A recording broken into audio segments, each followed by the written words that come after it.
왕대일 목사님이 쓰신 묵시문학과 종말론이란 책의 두 번째 영상입니다. 지난 영상에는 1장부터 3장까지 내용을 다루었고요. 오늘은 4장, 5장 두 장을 한번 나누어 보려고 합니다. 여러분, 이 영상을 시청하기 전에요. 먼저 그 자료실에 가시면 우리 6분의 목사님들이 요약했던 그 총 요약본이 자료실에 올라가 있습니다. 그러니까 그 자료를 보시면서 함께 이 영상을 보시면 훨씬 더 이해가 쉬우실 것 같습니다. 오늘은 4장, 5장 이제 시작해 볼 건데, 4장은 다니엘서 본문을 재해석하는 부분입니다. 그래서 각 본문마다 중요점이 무엇인지 이제 알려주고 있는데, 사실 우리가 지금 우리 교수님께 강의를 듣고 있지 않습니까? 강의가 너무 좋아서 저도 이렇게 가슴이 뭉클뭉클거리는 강의인데, 어쨌든 이 영상이 이제 그 부분이 중복될 것 같아서요. 그래서 4장은 좀 짧게 중요한 부분만 포인트만 잡고 넘어가는 방향으로 하도록 하고 5장 이어서 보도록 하겠습니다. 먼저 4장 한번 보도록 할게요. 4장은 다니엘서 본문의 재해석 부분입니다. 먼저 첫 번째 부분에 프롤로그 부분이 있습니다. 1장 1절부터 7절까지의 부분인데요. 이 프롤로그는 다니엘서 전체에 대한 머릿말입니다. 그러니까 누가 다니엘이고 언제 어디서 활동했던 인물인지 소개하는 그 부분이 1장 1절부터 7절 사이에 있습니다. 그러면서 이 예루살렘은 망한 것이 아니라 심판당했다라고 하는 것을 말하고 있어요. 하나님이 그 성과 그 사람들, 그리고 그 속에 있었던 모든 그런 하나님의 성전 기구물까지도 느부갓네살에게 양도하셨다라고 하는 거죠. 그래서 이 프롤로그 부분에는 등장인물의 소개와 함께 이들이 유대인으로서 이방인의 땅에서 이방인의 통치자인 그 왕을 기꺼이 섬기며 살아가야 되는 디아스포라 유대인, 그 다니엘의 이야기가 프롤로그에 밝히고 있는 내용입니다. 이어서 두 번째로 첫 번째 이야기가 나옵니다. 첫 번째 이야기, 시험과 경쟁이라는 타이틀인데요. 1장 8절부터 2장 49절까지 내용입니다. 먼저 1장 8절부터 21절까지는 시험, 왕의 배급을 거부하는 내용이 나옵니다. 다니엘서 1장부터 6장까지 내용은 주제상 시험과 갈등과 경쟁을 드러내는 어떤 일련의 사건 보도로 구성되어 있어요. 그 중에 다니엘서 1장 이 앞부분에는 첫 번째 소개되는 시험과 갈등 이야기로 음식 먹기에 대한 부분입니다. 다니엘의 이 1장 8절부터 21절까지의 시작은 왕의 배급을 부정한 것으로 여기는 다니엘의 결심에서부터 시작하는 거죠. 그렇게 해서 기승전결 극적으로 전개하고 있고요. 왕의 배급으로 자기 자신을 더럽히지 않을 것을 그 마음에 새겼다는 그 증언에 먼저 우리는 귀 기울일 필요가 있습니다. 다니엘서에 담긴 할라카라고 하는데요. 할라카는 유대인의 도덕 법칙과 법률의 총체적인 가르침과 생활 방식을 말합니다. 그러니까 본문의 의도는요, 디아스포라를 위한 삶의 스타일을 제시하고 있는 거예요. 이방인의 땅에서 유대인들이 살아가야 될 그 삶의 모습을 말하고 있는 겁니다. 그러면서 그 할라카에, 그 도덕 법칙에, 그 법률에 충성을 보일 것을 요구하는 거죠. 여기에 본문 저자가 밝히는 현실 지향적 삶의 지혜가 있다라고 하는 겁니다. 그리고 두 번째, 그 경쟁, 꿈풀이와 꿈읽기 부분인데요. 이 부분은 신상으로 대변되는 느부갓네살의 꿈을 풀이하고자 유대 출신의 관리 다니엘과 그 본토 출신의 현인들 사이에서 지혜의 겨루기의 경쟁 이야기입니다. 사건은 한마디로 느부갓네살 제위 2년에 꿈을 꿨단 얘기예요. 꿈꾸고 고민돼서 잠 못 잤다.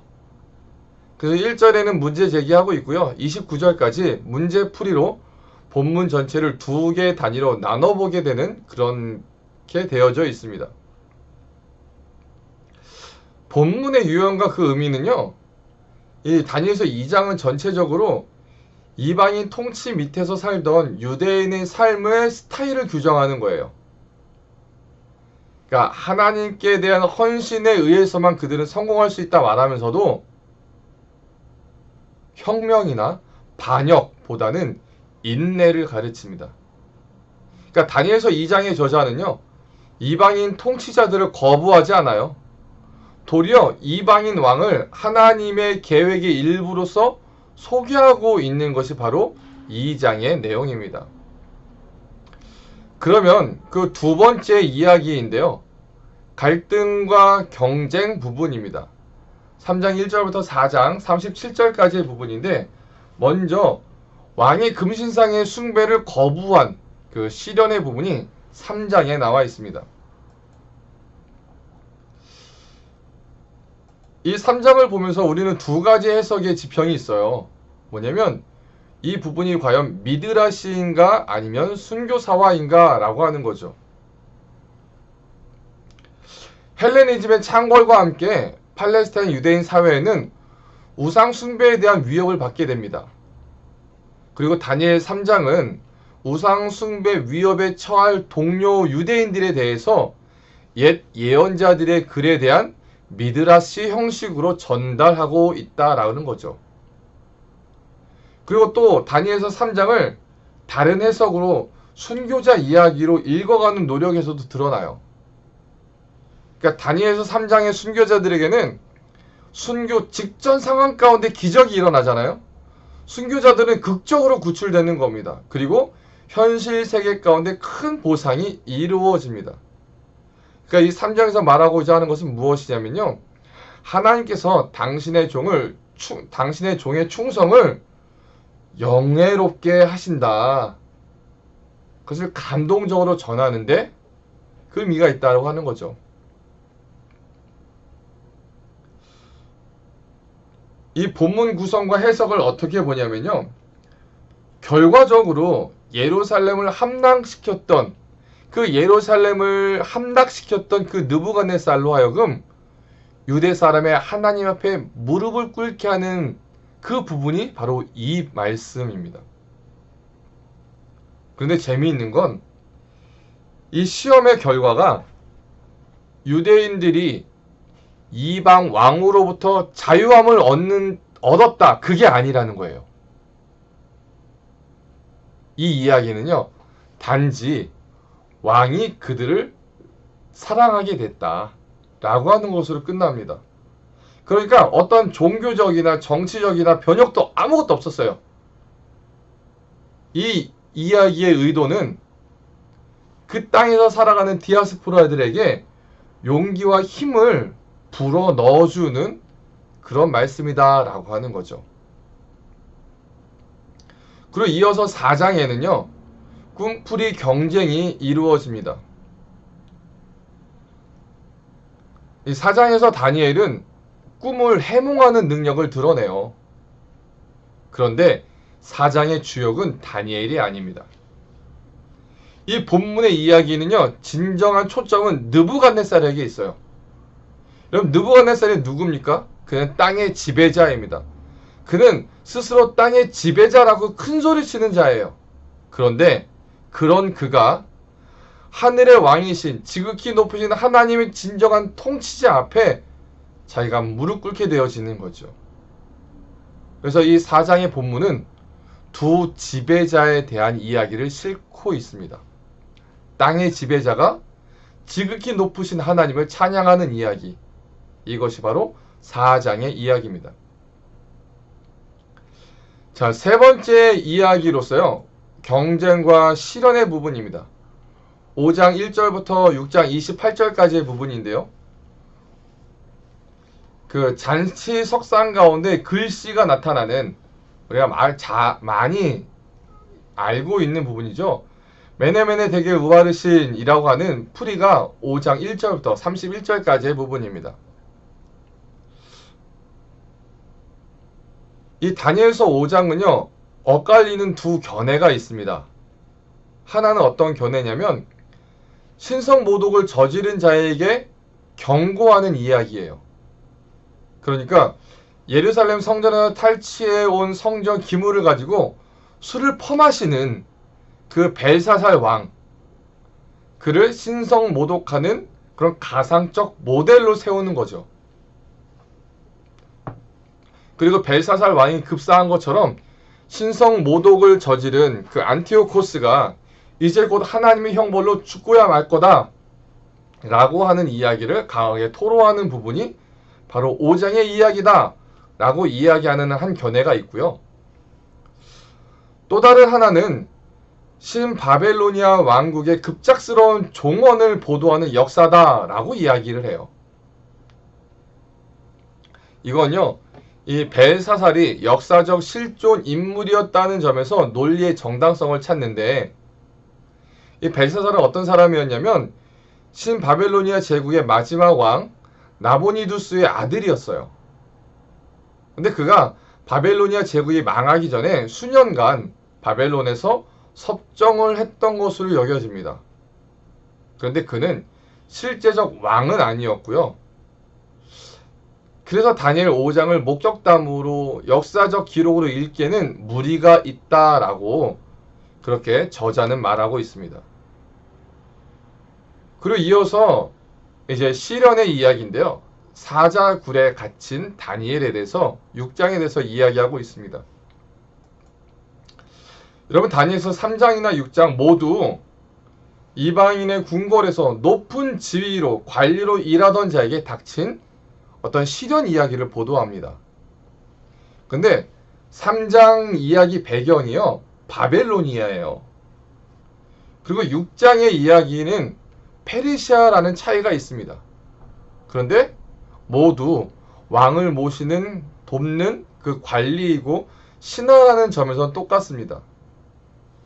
그러나 3장과 6장에 모두 같은 이야기는 아닙니다. 왜냐하면 3장은 배경이 어떤 우연한 사건 가운데 일어났다라고 한다면 6장은요, 고의적인 함정을 파놓고 유대인이 빠지기를 기다리는 어떤 이야기라는 점이죠. 그래서 궁중에서 벌어진 갈등 이야기가 바로 6장의 이야기입니다. 다니엘서 6장은 사실 현실 가운데는 불가능한 왕의 버릇을 길들이기 이야기가 숨겨져 있습니다. 그리고 그것이 아주 통쾌하게 수행되고 있죠.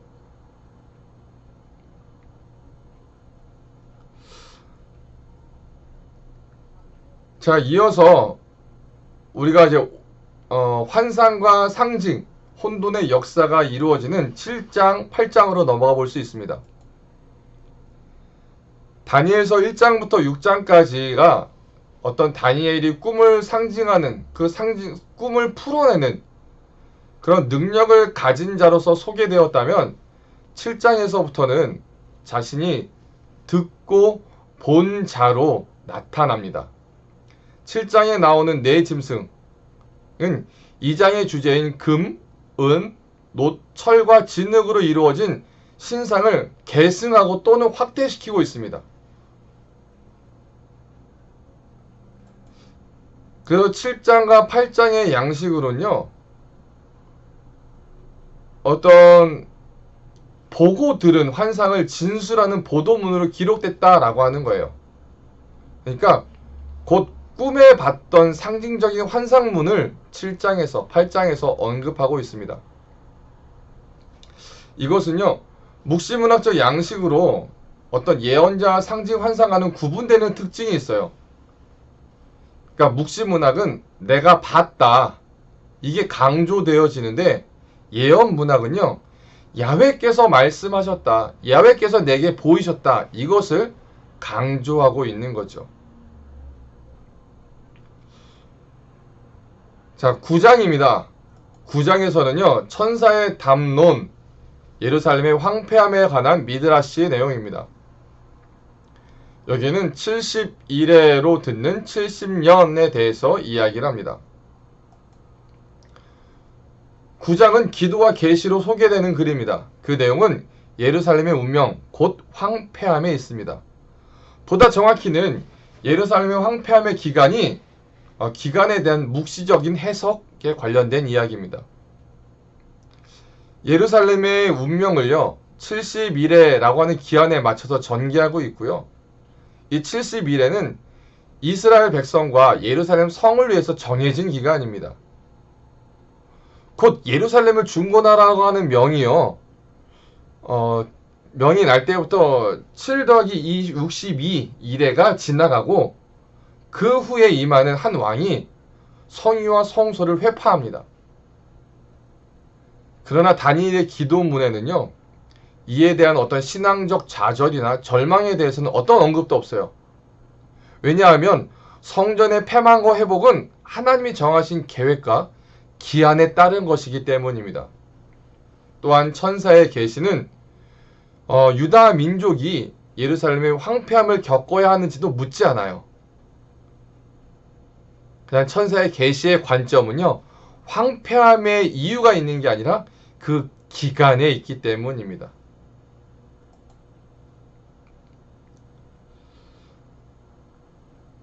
그리고 이제 7번째로요, 전쟁에 관한 계시, 또 묵시문학적 역사 개관이 10장부터 12장까지 나와 있습니다. 10장에는요, 천사의 출현, 천사와의 대담, 천사가 전하는 이야기들로 이루어져 있어요. 그렇기 때문에 천사의 어떤 강론이라는 형식에 묶일 수밖에 없습니다.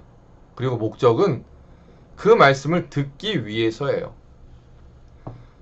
천사장 미가엘이요, 안티오코스 에피파네스에게 싸움을 걸어서 그를 멸절시키고 그때까지 순환당했던 자들이 깨어나게 해서 별처럼 영원히 빛나게 하겠다는 어떤 종말론적 예고가 대단원의 말미를 장식합니다. 그런데 중요한 것은요, 미가엘의 승리로 끝나는 마지막 전쟁 같은 건 아예 일어나지 않았어요. 그렇다면 왜 실패한 종말론을 무슨 까닭으로 정경 속에 수록해 놓았을까 하는 의문이 들 수 있는데요. 그 이유는 사후 예고의 양식 때문에 그렇습니다. 사후 예고의 양식 때문에 그래요.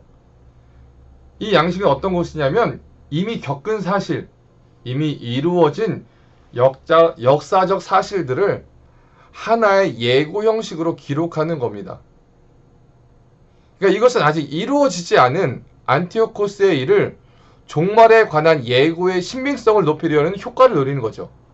그러니까 이것을 뭐라고 하냐면 결론을 열어두는 양식이라고 합니다.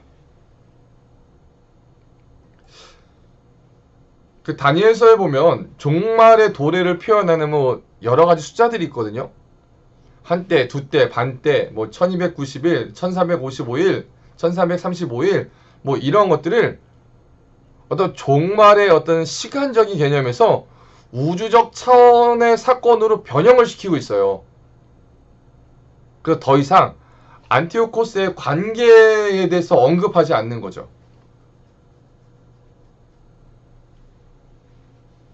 시작해 보면 그날과 그때는 아무도 모른다, 오직 아버지께서만 아신다 라고 하는 이 종말론이 자연스럽게 부각되어지는, 그렇게 변형되어졌다라고 하는 거죠. 그래서 여러분, 종말의 시간표는요, 헤아리는 종말론으로 읽지 않고요, 현실의 악에 대한 하나님의 궁극적인 승리를 증거로 이야기하는 것을 읽을 때 묵시는 신앙 공동체의 책으로 되살아나게 됩니다. 다시요, 종말의 시간표는 헤아리는 종말론으로 읽는 게 아니라 하나님의 궁극적인 승리를 증거하는 이야기로 읽을 때 묵시는 신앙 공동체의 책으로 되살아나게 된다 라고 하는 것이 이 12장까지의 내용입니다.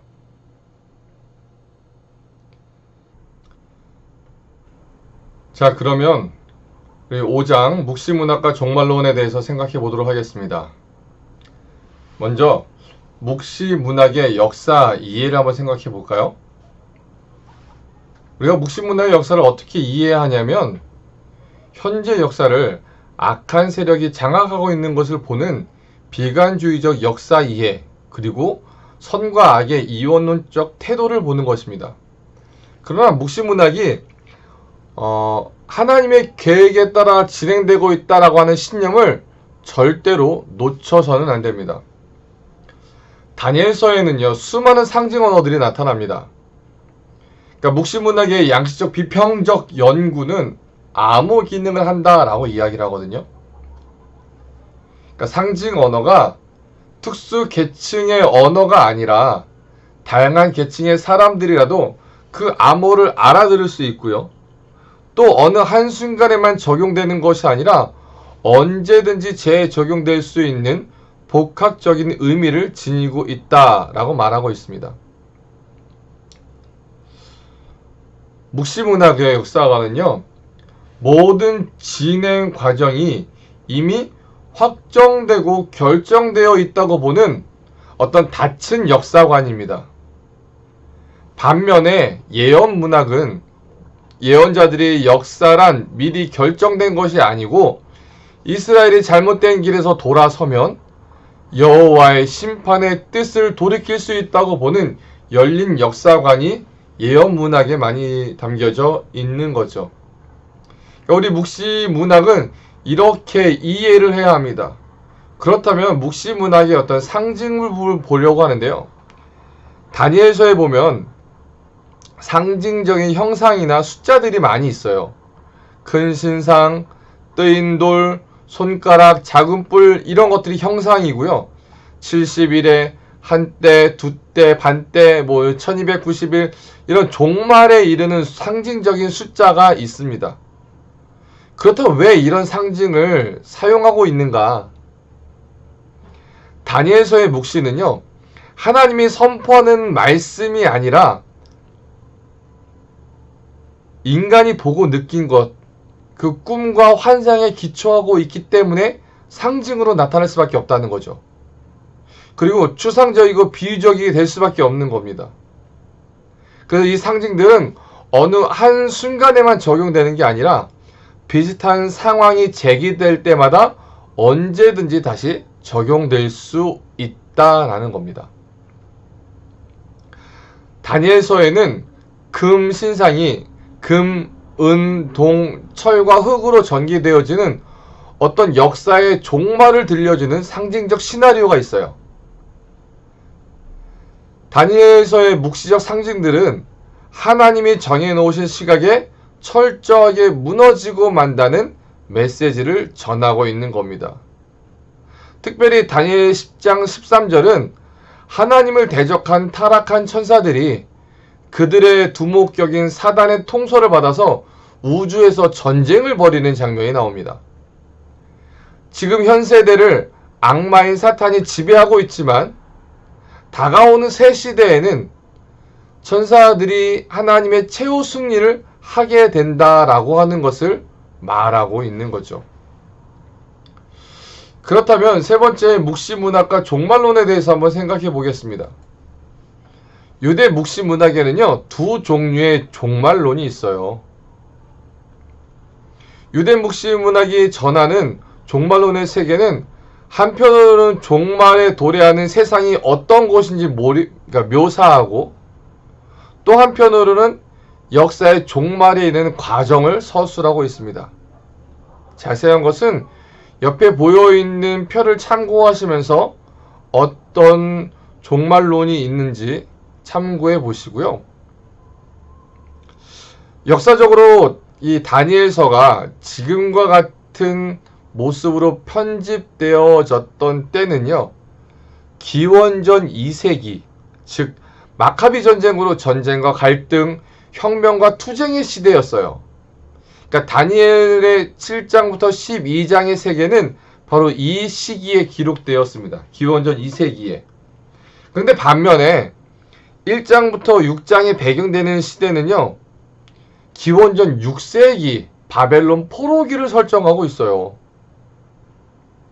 그러니까 이 다니엘서 1장부터 6장의 이야기는 바벨론 땅에서 포로로 살던 그 유대 디아스포라 사이에서 유포됐던 어떤 그 전승이 계속해서 전승되어지다가 기록되었다라고 하는 거죠. 이 다니엘서가 지금과 같은 모습으로 고정된 때는 기원전 2세기 중엽 헬레니즘 시대 때입니다. 특별히 헬레니즘 시대에는 그 신구약 중간기 묵시 문학의 전성기로 볼 수 있는 시대예요. 그러니까 이 시대에 저술된 유대 묵시 문학은요, 역사의 혼란스러움을 어떤 성서적으로 읽어가려고 하는 시도가 담겨져 있다라고 말할 수 있습니다. 그래서 묵시적 신앙은 오늘이라는 현실을 해방시키는 새하늘과 새 땅의 도래에 참여하도록 독자들을 초청합니다. 그러나 이 묵시적 종말론이 단순히 마지막 때를 언급하는 어떤 최후론, 이걸로 단정해서는 안 된다라고 계속해서 강조하고 있어요. 새로운 실제가 현재 속에 개입되어서 펼쳐 보이는 새로운 신앙세계다라고 이해해야 합니다. 낡은 현실 속에요, 새로운 실제가 강림하는 사건, 이것이 묵시주의에서 듣게 되어지는 종말론의 세계인 것이죠. 그렇다면 왜 묵시 문학이 신화의 옷을 입고 있을까? 다니엘에 나오는 꿈과 환상은요, 독자들에게 오늘이 아닌 또 다른 현실이 있음을 확인시키는 역할을 해줍니다. 특별히 다니엘 7장 묵시록의 종말론은 엄청난 박해 직면에 있는 그 하나님의 백성들의 미래를 위해서 일종의 청사진을 펼쳐놓고 있는 거예요. 우리는 묵시는 문학을 보면서 언제 종말이 이 땅에 올까? 언제 끝이 올까? 이렇게 자꾸 어떤 이 땅의 종말론이 임할지 계산하는 시한부적 종말론에 빠지게 되어지는데, 묵시적 종말론에서 때에 대한 가르침이 거론되고 있는 건 하늘나라의 도래가 임박했음을 가르쳐주는 수단입니다. 그래서 중요한 건요, 때를 헤아리는 것이 아니라 하나님의 나라가 언제 임하든지 그날까지 하나님과 함께 더불어 산다라고 하는 것이 중요합니다.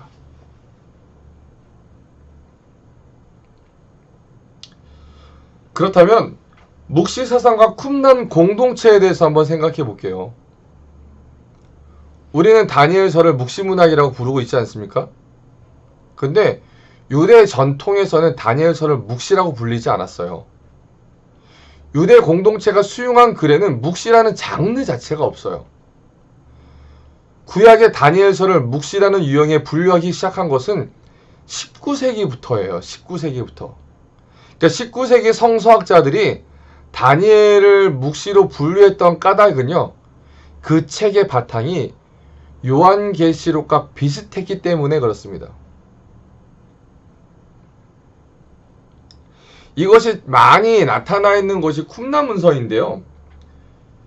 쿰란 지역의 11개 동굴에 발견된 870여 개의 사본들에 대략 기원전 2세기부터 기원 후 1세기에 속한 그런 자료들로 한 220개 정도 되어지는 성서 본문을 담고 있어요.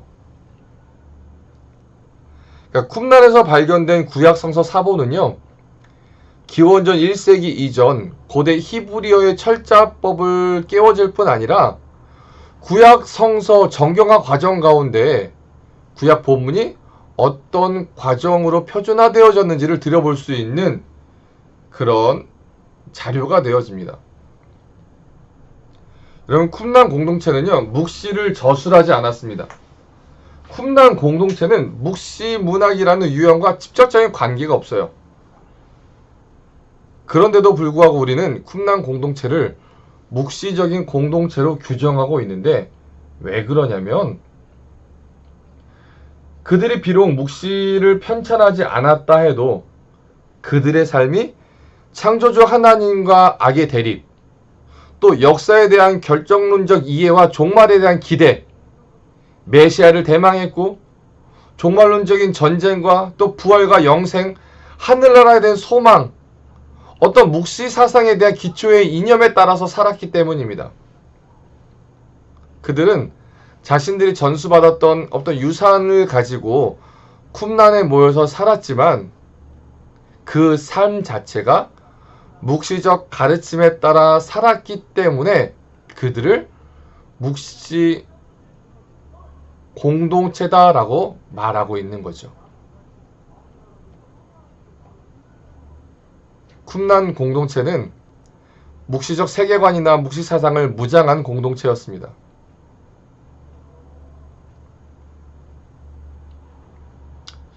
자, 그렇다면 하나님 나라라고 하는 것은 어떠한 의미인가? 구약 성서에서 하나님이나 나라라는 말이 직접 나오지 않습니다. 하나님이나 나라라는 말도 직접 등장하지 않아요. 히브리, 아람어 어구들은 모두 신구약 중간기 유대 문헌에 가서야 등장하게 되어집니다. 하나님이나 나라, 하나님의 나라라는 말이 이스라엘의 그 신앙 안에서 제 모습을 찾기 시작한 것은 묵시문학이 등장하면서부터예요. 그러나 그 묵시문학에서 말하는 하나님 나라는 아직 어떤 아이디어 수준에 머물고요. 상징적으로만 나타납니다. 오히려 구약 성서에서 친숙한 용어는 하나님의 나라가 아니라 야훼의 통치입니다. 나라라는 말보다는 통치라는 말이 구약 성서의 독자들에게 더 익숙한 거죠. 근데 묵시문학은 이런 하나님의 통치를 하늘이 다스린다는 고백적인 언어로 바꾸어 설명합니다. 그러니까 그들이 생각했던 하나님의 통치는 다가오는 새 시대에 가서야 이룩될 거라 생각했던 거죠.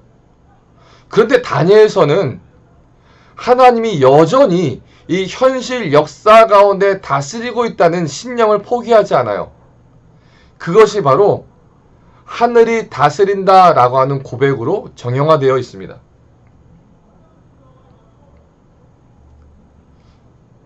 그 다니엘서에 보면 인자가 등장합니다. 이 인자는 기름 부음 받은 자입니다. 재판관이고 통치자이고 왕이자 청지기입니다. 왜 묵시문학의 저자는요, 세상 마지막에 인자가 등장해서 하나님의 통치를 이 땅 위에 실현한다고 말하고 있을까요? 그 이유는 하나님이 이 땅을 처음 창조하실 때 아담이 하나님의 청지기로 활약했던 것처럼 재창조 때에는 인자가 그 같은 역할을 감당하게 된다라고 보고 있기 때문이에요. 그러니까 이 역사의 마지막을 메시아가 이제 마무리한다, 완성한다. 처음 아담이 했던 그 역할을 완성할 자로 메시아를 보았기 때문에 그렇습니다.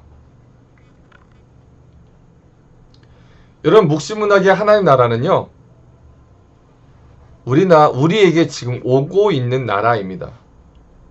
하나님이 자기의 백성을 구원하시고자 장차 세상의 군왕들을 심판하시고 세우실 정치적인 실체이에요.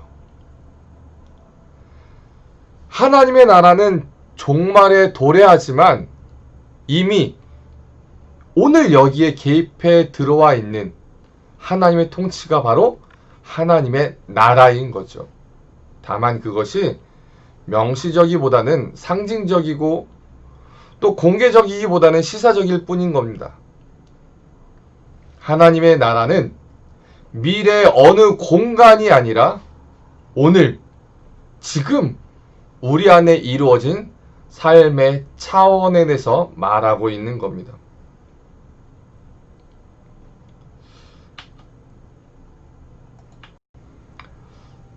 그동안 오랜 시간 동안 묵시문학, 특별히 다니엘서에 대해서 공부해 보았습니다. 여러분 어떻게 보셨어요? 어떻게 들으셨습니까? 여러분, 이 한 권을 한 문장으로 줄인다면 무엇이라고 줄일 수 있겠습니까?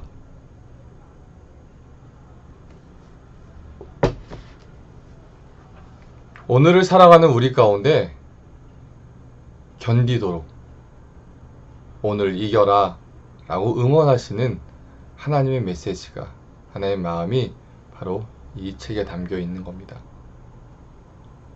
힘들고 어려운 삶을 살아갈 때 묵시라는 글로 이길 수 있도록, 견딜 수 있도록, 또 다시 한번 달려갈 수 있는 그런 새 힘을 공급받을 수 있도록 응원하시는 하나님의 마음이 이 다니엘서에 숨겨져 있습니다. 귀한 학업의 길을 걷고 있는 학우 여러분, 여러분은 어떤 삶을 살고 계세요? 어떤 형편에 계십니까? 어떤 상황 가운데 계세요? 하나님이 우리를 응원하십니다. 오늘을 견딜 수 있도록, 오늘을 이겨낼 수 있도록 하나님이 이끌어 주시고 또 그 은혜 가운데 살아갈 수 있도록 밀어주시는 것. 어떤 형편에 있을지 모르지만 이 다니엘서를 통하여서 우리를 응원하시는 그 하나님을 경험해 보시기를 간절히 소망해 봅니다. 수고 많이 하셨습니다.